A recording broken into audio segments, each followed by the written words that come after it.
Okay, look, my eyes will not leave the screen. And look, I'm gonna use this thing over here. And first what we're gonna do is actually bring up the exposure just a little bit. We're gonna go in, bring the shadows down, just darken up the hair. For the highlights, I think I can actually pull it a little bit higher over here, bump up the contrast just a little bit, go into the white balance and warm up the image. And then just actually bring a little bit of the red out. And already, I've already got this image to a pretty good place, and I haven't even looked away from the screen.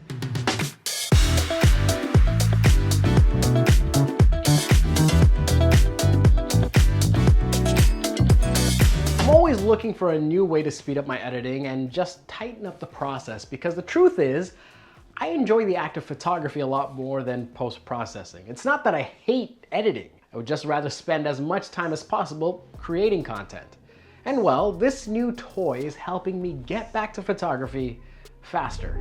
But God might be on vacation, and the promised land ain't never promised. My baby telling me to be patient, but the devil always working overnight, my darling. My journey with Loupedeck started last year actually, when I picked up the Loupedeck Plus for my video editing. The varied layout and highly customizable setup made this a powerful tool for video editing.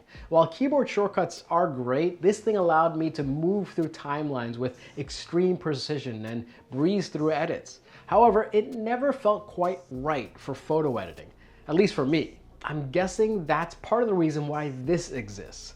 The Loupedeck CT is a polished controller that's about a third of the size of a Loupedeck Plus and feels noticeably more premium. While it isn't heavy, it feels dense in a really nice way. More importantly though, the buttons and dials feel fantastic. Now, I'll talk more about the build and durability later in this video, but right now, let me show you what this thing can do. After a massive update, the Loupedeck CT has become even more customizable, especially with apps like Capture One Pro. In this video, I'm going to show you how I customize this for my editing, but a lot of the tricks here are applicable to almost any editing suite. Oh, and as you would expect, all of this can be customized using the latest software from Loupedeck. When you look at this thing, you have 6 highly responsive subdials that click as you rotate through and can be pressed down for added functionality. Currently, I have these set up as highlights, shadows, contrast, temperature, tint, and exposure. What's awesome is that you can swipe along the touch-sensitive grid to access more customization. Swiping up and down changes the dials, while left to right moves between the grid pages. For my dials, I've actually added a second page with a few more control options: whites, blacks, saturation, sharpening, clarity, and dehaze. Conveniently, clicking down on any of these dials will reset them back to 0. Now think about this, that's already a lot of control without me having to look at my cursor, move it to the left, find the tool, adjust the tool, move my eye to the photo, see if I did it right, tweak it, and so on and so forth. While you can use shortcuts to expedite this, the dials on the CT are just easier to find and memorize, and now I'm looking at my image while my left hand is doing all the work. It just feels much cleaner.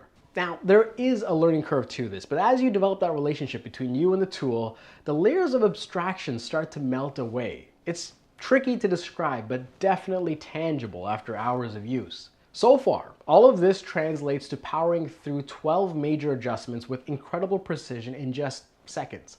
But the fun doesn't stop there. There's also the main dial that has a clickless rotation and a touchscreen. I have this set up as 5 pages that I can swipe between and focus on more granular editing. Page 1 has 4 touch points for controlling brush size, hardness, flow, and opacity. Tapping any one of these points allows me to control their respective variables, and this is useful for fine-tuning the brush settings for local adjustments. Next, I have 4 pages set up to control hue, saturation, lightness for my highlights, midtones, shadows, and master channels. Once again, I can tap what I want to impact and easily move through the setting that I want to adjust. This takes a little bit more getting used to, and I may have to shift my eye to the tool every now and then.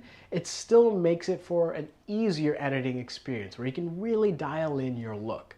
So already I have a tool that can be operated quite easily to get me through edits faster. Let's talk about some of the other buttons that elevate this experience even further.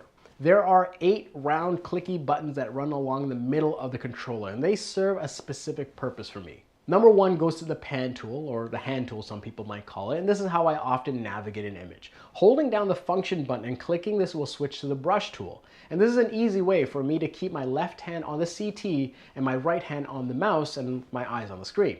Number two has been set to tag an image red, the color I use to make my selects before editing them. Holding down the function key here will allow me to filter the images that were tagged red. Buttons 3 through 5 are set to rate and filter images, as you might guess, 3 through 5. 6 will tag an image green, the color I use to mark an image as ready for export. 7 is to move an image to full screen viewing for inspection, and number 8 is to export a variant of the image. You also have 12 square buttons that are split along the middle on the sides of the controller that have more travel to them than the round buttons above. Most of these are customizable, and for me the setup are as follows. Now the green button allows you to move through different profiles for the CT and for Capture One, and I've left that blank for now. The Enter key works as an Enter key when pressed, or Escape when paired with the function key. Undo will undo, and if you use it with the function key, reset all adjustments.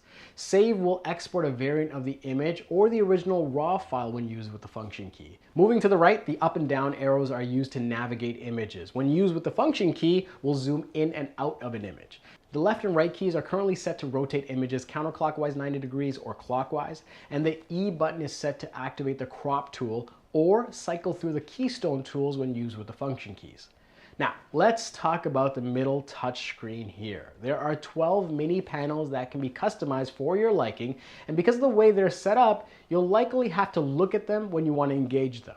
I have them set up for very specific functions. Starting from the top left and moving down, I have them set up to show exposure warnings, draw annotations, erase annotations, pick the white balance color, draw a mask, create a magic brush layer, create a healing mask, create a cloning mask, create a gradient mask, create a radial mask, every damn mask, copy the adjustments, and paste adjustments. And look, even with this setup, I feel like I'm still scratching the surface. It's only been a month, so I'm hoping that over time I can build some shortcuts and macros that can add some multi-step functions with the press of a button. Look, if this feels overwhelming, I don't blame you. It took a while for me to hone this into something that I can rely on. Once I was able to dedicate a day to really fine-tuning this controller to my editing style, that's when I really started to appreciate how it could elevate my editing experience. Now, when I'm planning for an international trip and production, I'm trying to keep my kit as efficient and necessary as possible. I'm not taking things that are brand new that I've never used before, but I made an exception for the Loupedeck CT. When they reached out to me about this unit, I was very curious, and I had some Loupedeck products before. This one, while it looks like this slim piece of tech on their website, it feels incredibly well made. So I had to bring it out to test it out in this environment, and especially as a new user. I've only fired this thing up about twice before this trip. I'm using it out here, and it really does help you edit a little bit faster, navigate a bit more efficiently. There is a bit of this learning process to it that I'm finding, but because it's so small, because it uses USB-C, and that's pretty ubiquitous with my kit right now, it was not that much of a hard decision to pack this along. And what I found is when I have this and we're dumping images every night after going out and shooting for hours, using this allows me to quickly make the adjustments and keep moving forward.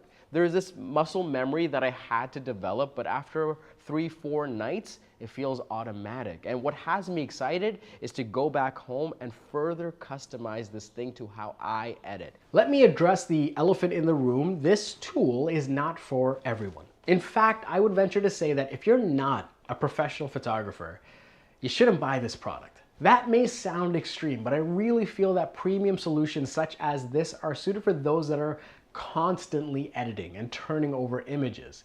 If you're not shooting and exporting content on a regular basis, this may be a riskier purchase, and to be honest, I think you can take that money and invest it in education for an even better return on your hard-earned dollars. However, if you are a pro, if you are shooting constantly, if you find yourself regularly triaging images, this might be the accessory to add to your workflow. At the size of a children's book, you have something here that you can take with you everywhere. The USB-C connection means that you have a ubiquitous way of getting to work, and again, the build quality is solid. I have not seen much great content on this controller, let alone a professional using it with Capture One Pro, which is probably why I never got around to getting one for myself sooner.